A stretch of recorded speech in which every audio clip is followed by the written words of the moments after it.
Check. Stop recording. Hello everyone, my name is Shelby Craig and welcome to the podcast. I'm very excited to be here with you guys tonight, and it is wonderful to finally be back on the air. I tried to do this episode last week, but something went wrong with the recording and it only stopped after about 15 minutes. So that's why I wasn't able to finish the episode. But nevertheless, I am back tonight. I'm going to redo the same episode that I did last week. And today's episode is called Reading the Screen. And as you have probably guessed, we're going to be talking about ways that blind people can read printed text. I realized for a while that a lot of people thought this podcast was completely dead. And as well you might, because it hasn't been updated for about 3 years. But I am back. The podcast will continue. And I could give a number of excuses as to why I did not transmit before this, but honestly, they would all sound really lame. So, I am finally back.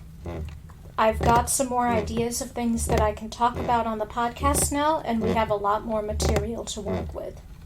So, welcome back to the podcast, and we will continue to bring light to blindness. So, as I mentioned, in today's episode, we're going to talk about various types of screen readers, like the one that I am using. I am currently on my Windows computer, and I use a screen reader called Non-Visual Desktop Access, or NVDA for short. But first, before I get into all of that, I should probably explain a little bit about what a screen reader is. Put very simply, a screen reader does exactly what it sounds. It reads the screen for you. And it's not to be confused with a magnifier. I know that a lot of you who are blind who are watching this probably already know what a screen reader is. But to everyone who does not, it is not like a magnifier. A magnifier simply blows up the text of whatever is being shown. A screen reader gives verbal output of anything that is on the screen. So we are going to be talking about various types of screen readers on different operating systems. I'm also going to be showing you some applications for how those screen readers can be used, and we'll go from there. So as I mentioned, a screen reader basically reads the output that is on the screen. So for example, I am on my computer right now. I'm using it to record the podcast, and if I press, by the way, a lot of the things that I'm going to be doing tonight with my screen reader is through shortcuts. So if I were to go to the desktop right now by pressing Windows M, it would present me with a whole list of icons that go vertically and horizontally across the screen. So I'm going to do that now. Desktop list. Op Studio 37 of 38. Okay, so as you can probably hear, we are on the desktop. I'm going to slow down NVDA a bit. NVDA menu. So those of you who are new can understand the voice. Settings. S. NVDA settings. General. Normal speech 2 of 15. Braille 3 of 15. Speech 2 of 15. Speech prop change. Button voice. Combo box American variant. Combo grade. Slider 50 Alt plus R. 40 40 44 44 44 30 30 30 30 32 31 30. Pitch. Slight inflections. Volume. Slight automatic land automatic. Trust will include capital say. Deep use. OK. Cancel. But apply. Pressed. Category. Apply. Cancel. But OK. Button pressed. New note. Okay, there we go. So now that I've got my screen reader down to a slower rate, I'm going to press Windows M again. Desktop list. Op Studio 37 of 38. And there's a number of ways that we could scroll through the icons on the desktop. So if I wanted to look at all of the icons that were under the letter M, I would use what we call first letter navigation, which is where you press the first letter of the icon that you're looking for. So let's say I wanted to see if there were any icons under M. So let's press the letter M and see what we've got. Manaman 32 of 38. Manaman. Oh, that's it. Okay, what about the D key? Downloads shortcut 6 of 38. Okay. Documents shortcut. Deathmatch. Discord. Downloads shortcut. Documents. Okay, that's all that's up here. So another topic I wanted to bring up is how exactly blind people type. So if you are sighted, close your eyes for a moment, if you will, and if you happen to be in front of a QWERTY keyboard, that is, and reach out and touch the keys, and on the letters J and F, there are going to be two small dots. That is actually how we line up our fingers.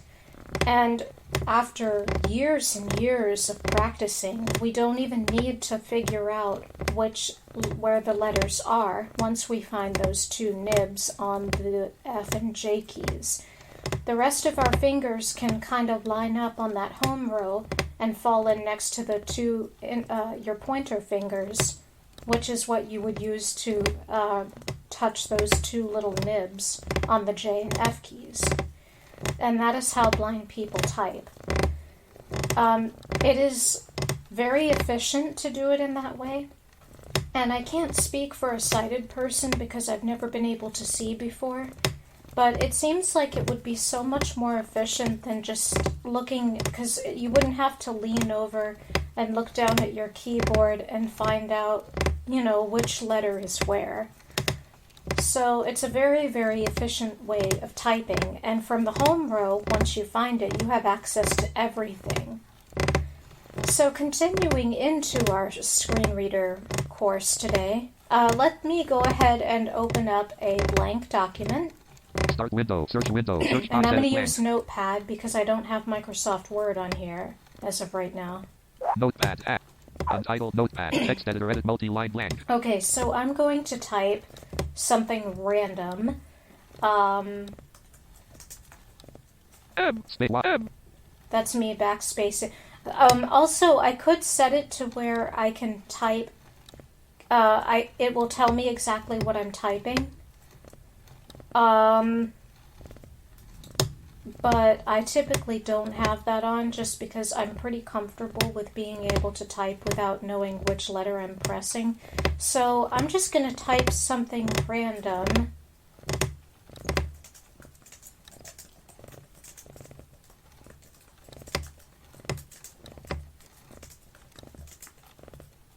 Okay, so I've got something random up here. And now I'm going to use the up arrow to scroll up and read what I typed. I had my first martial arts lesson last week. Okay, awesome. Blank. I actually did, which was a lot of fun. Alright, so let's say that I made a mistake in typing. So I'm just going to go somewhere to a random word in the sentence and make it misspell something. I had my first martial E-S-R Feared blank. I had my feared martial arts lesson last week. Okay, so you can obviously tell that there's a mistake here. So what I'm going to do is I'm going to press the home button and go back to the beginning of the line. And now I'm going to use my control and right arrow keys at the same time to go through and read each individual word. Had my feared. Okay, that sounds right. Space F-I-R-I-T. Space T-I. Okay, so what I did was I navigated by letters using the arrow keys until I got to where the mistake was. I just deleted the I, and now I'm putting in an S. So now what we have is... Blank. I had my first martial arts lesson last week. Okay, so it's fixed. Blank. Let's say I want to add on to that sentence. I had my first martial... I'm going to go to the end of the line with the end key. Carriage return. And now I can put in a space, and I can type something new. Let's see.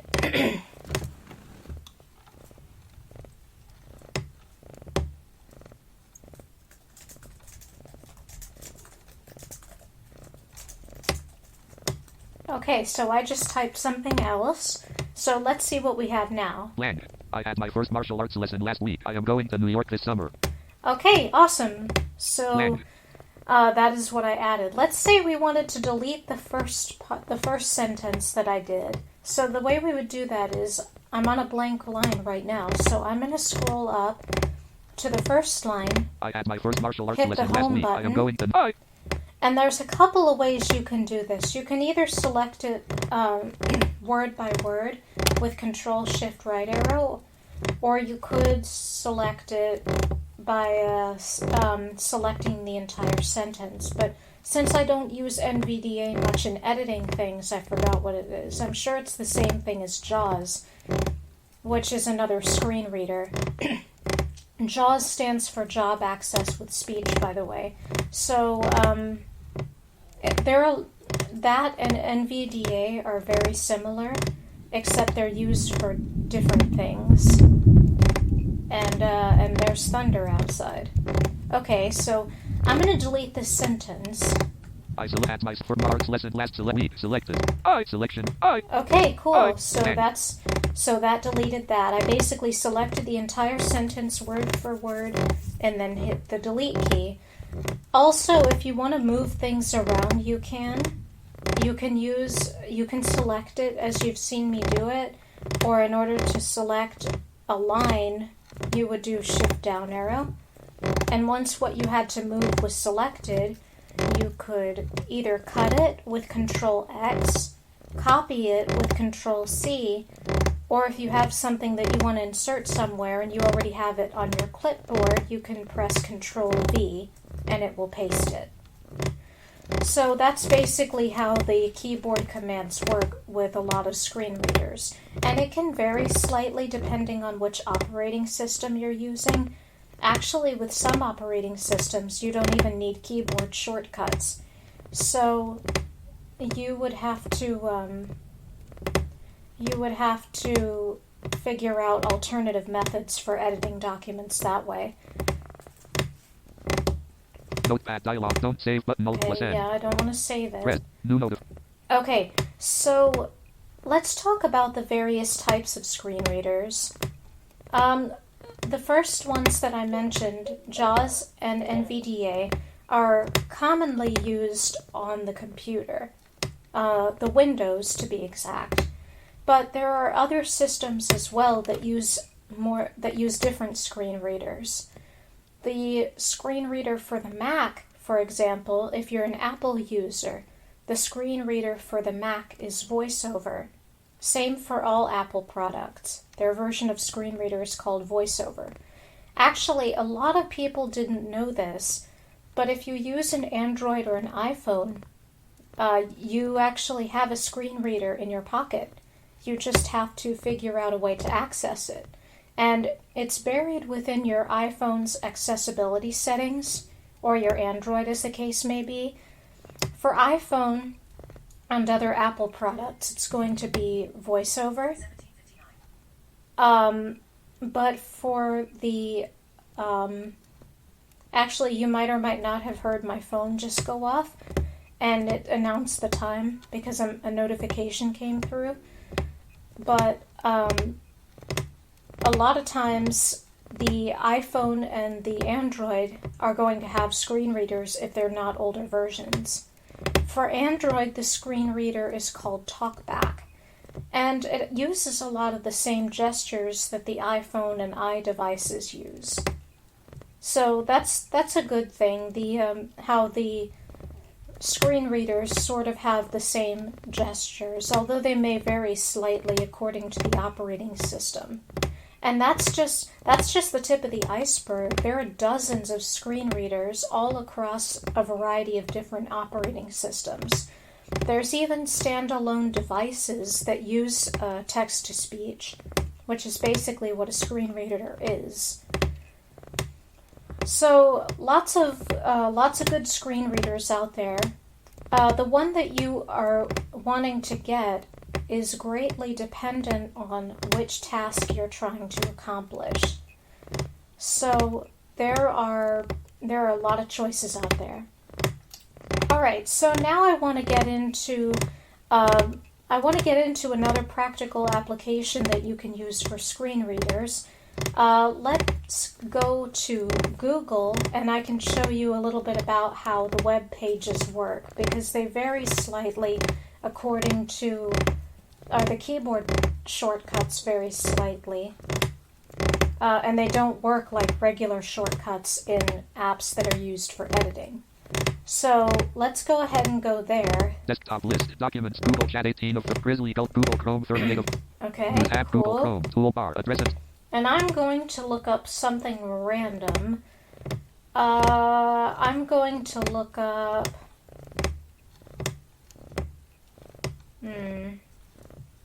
Well, I've always wanted to have a cat of my own, so let's look up places to adopt kittens.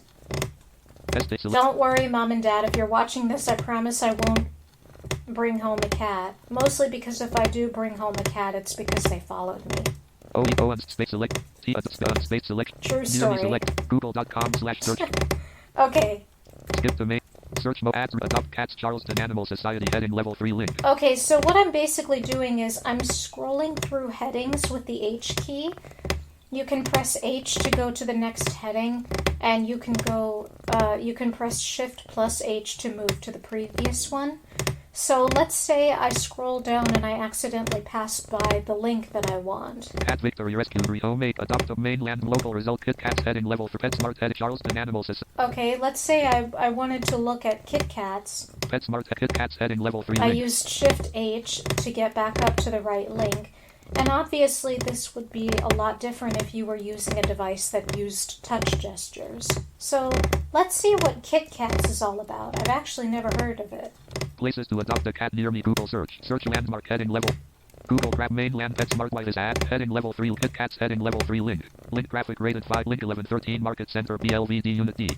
Okay, so they have a place called Kit Kats. That's really cute. Link 8 link website. I like cats and I like Kit Kats, so that's really cute. Link direction. Link head. Link graphic rated 4. Link 6. Link open. Operator. Charleston Animal Society. Heading level 3 link. Feline. Almost. Pet Helpers. PetSmart. Berkeley Animal Center. Button collapse. Google Apps. Search land. Mainland. PetSmart. White is ad. Heading. Kit Kats. Heading level 3 link.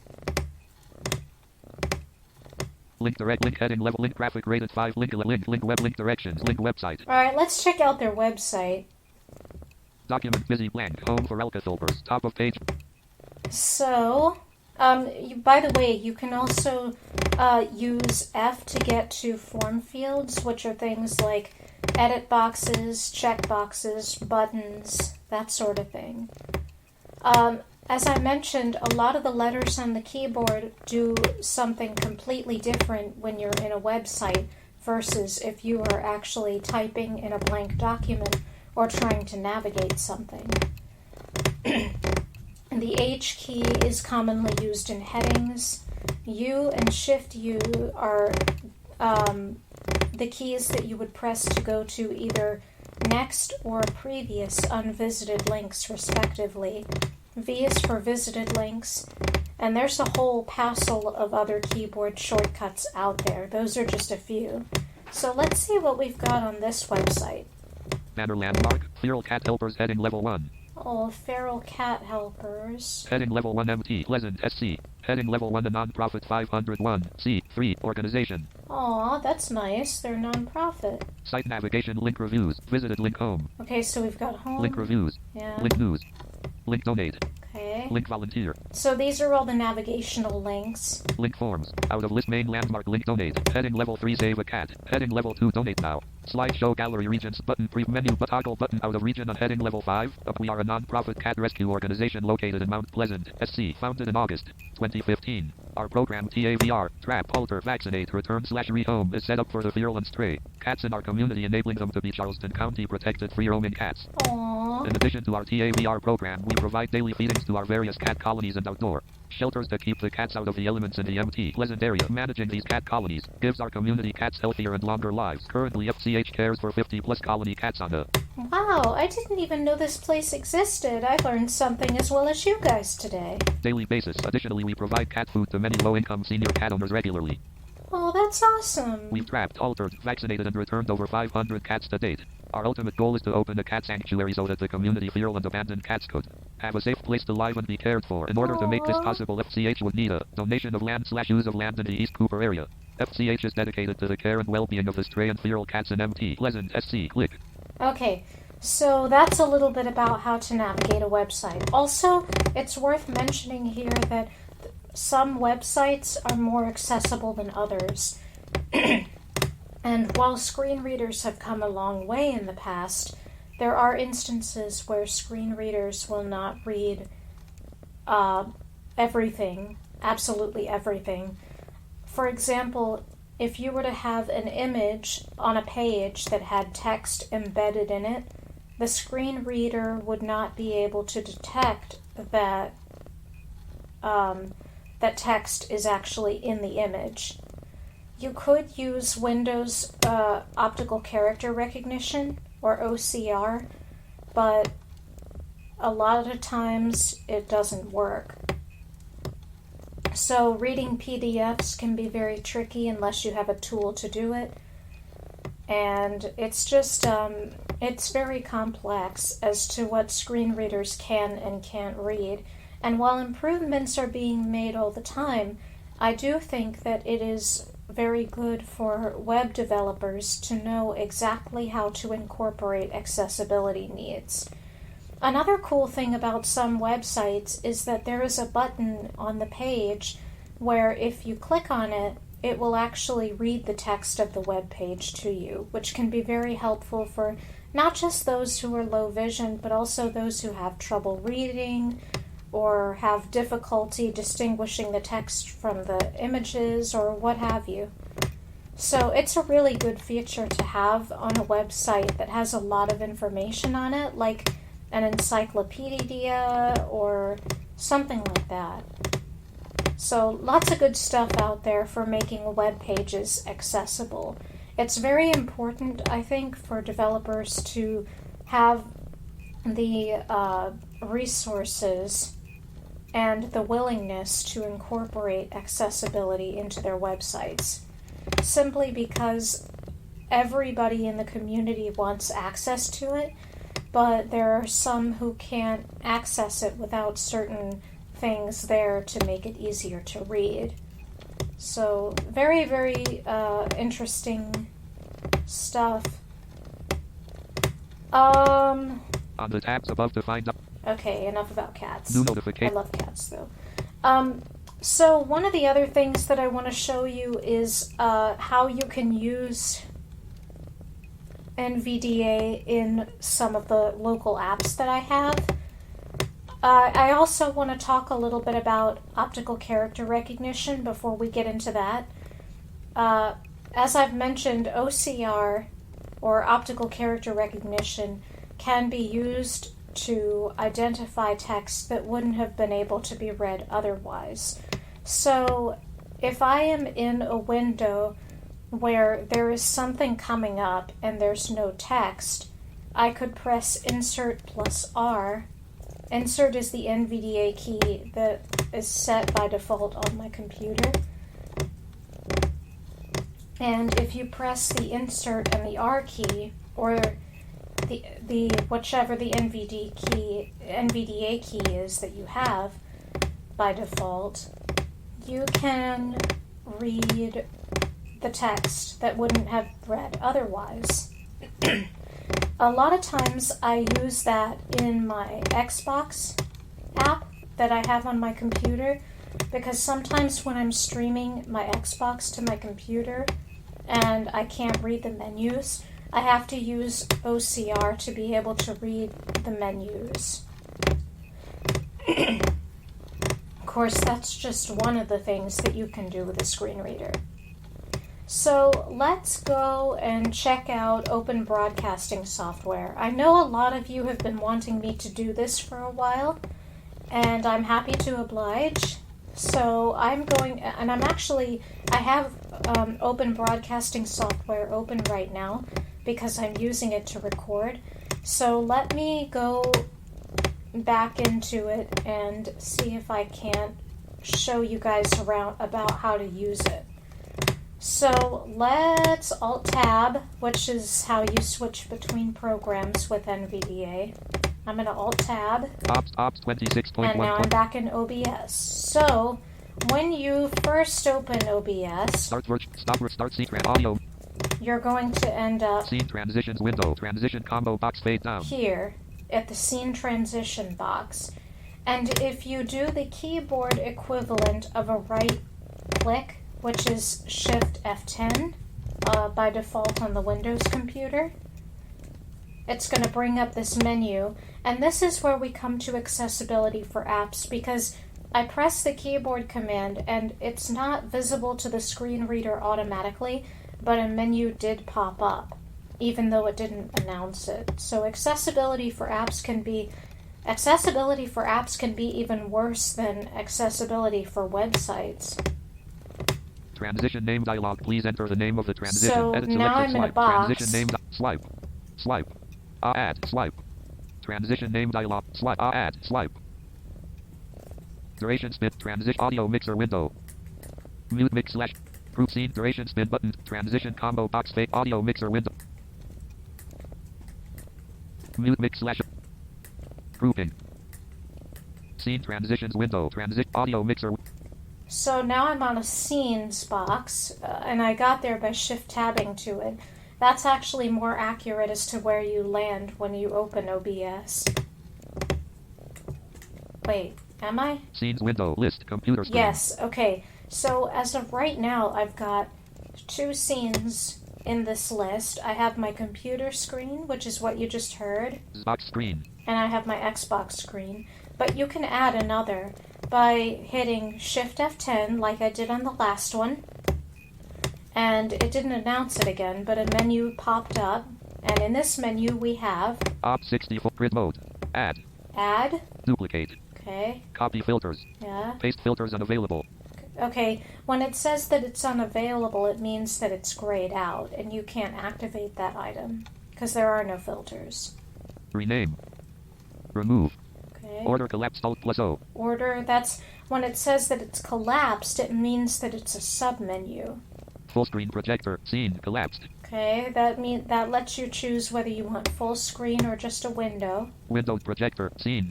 Yeah, windowed projector. Screenshot. Scene. Okay, Filters. Transition override Filter. collapsed. transition. Show in multi-view checked. Grid mode. Okay, so that's all we Add. have on this menu. So you would go to Add and you would enter all of the relevant information that you want for that scene. So if you were trying to capture the screen of a projector, you might call that scene that you're adding projector screen or something like that. Also, there is a way that you could, as you saw in the properties, there is a way that you can either show it for full screen, or you can show what's being captured as a window.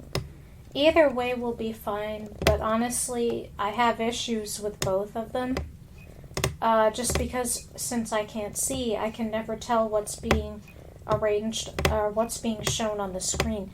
This is where I think accessibility really could be improved with apps like this, because a lot of sighted people don't realize that blind people want to stream as much as sighted people do, and that, again, that doesn't apply to all sighted people. It's just something that developers just don't think about sometimes.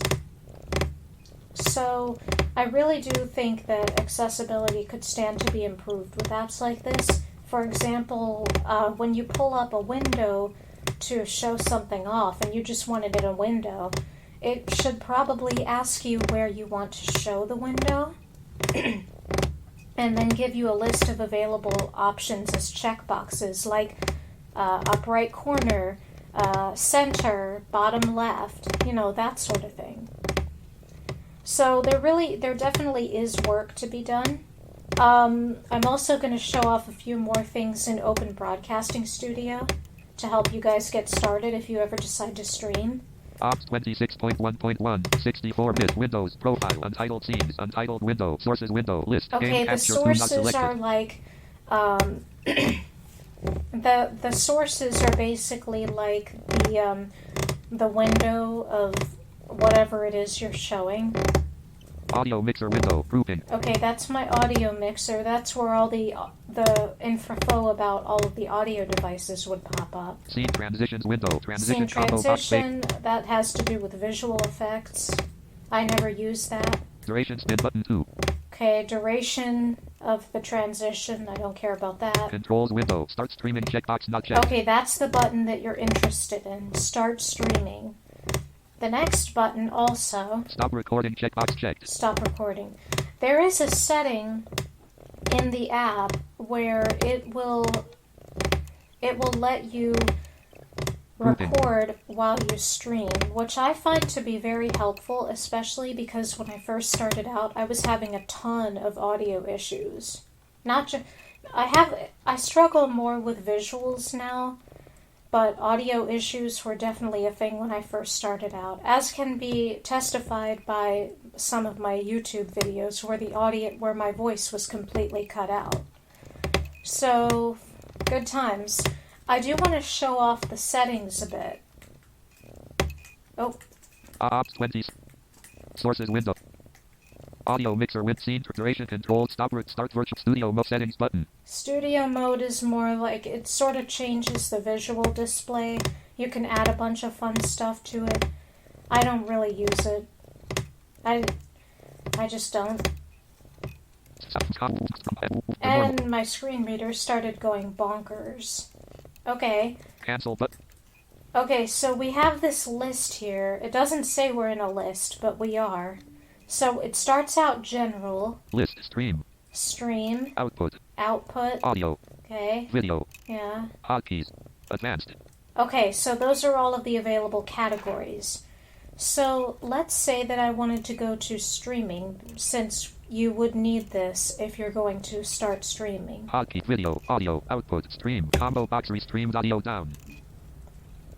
Okay, so when I tapped to that combo box, it said that the service I was using was Restream, which is correct. But if you're setting it up for the first time, there will be a box that appears in this list, and then you would scroll down until you find the one that you want. And then you would press enter to begin the process of connecting it to your open broadcasting software. Combo box auto detect down. Auto detect is it automatically detects which type of account you're using. I leave that on. Disconnect account button enter. Okay. Ignore streaming service setting recommendations checkbox not checked. Okay, so if you have this unchecked, it'll ignore all of the settings and defaults that it uses, which is not recommended at all. OK button cancel. Alright, let's check out the audio. List output audio. Okay. Grouping. And I'm tabbing through all these things, by the way. Global audio devices grouping. Desktop audio combo box speaker / headphone. Realtek. Okay, audio so down. this is where you would set up your audio devices. So pretty basic stuff. It gives you an option to set your mic. And once you have your account set up, you will want to make sure that your audio is adjusted according to your needs. Other than that, that's basically it. I don't really use a ton of the stuff that are in here. I know you can add overlays and things like that, but they're not really as accessible as far as adding them and making sure they're positioned so you can read them and that sort of thing. So it goes back to that topic of improving accessibility for the app. There's a lot of things to be conscientious about when it comes to developing with accessibility in mind. So lots of interesting stuff. But anyway, I think that is all that we have talked... sorry, I can't talk today. I think that is about all that I covered in the last episode. I know the last episode was slightly different. Sorry the podcast is a day late, by the way. I should be back on schedule next Friday night, or this Friday night. I was working out some technical stuff last night, so I couldn't broadcast. But in any event, thank you all so much for joining me. I hope that you will tune in for the next episode, and I look forward to sharing more knowledge and tips with you about how to bring light to blindness. So until next week, I hope that everybody has a fantastic week, and I look forward to broadcasting for you again. Thank you so much for watching. Ops 26 point studio mode start virtual camera start streaming stop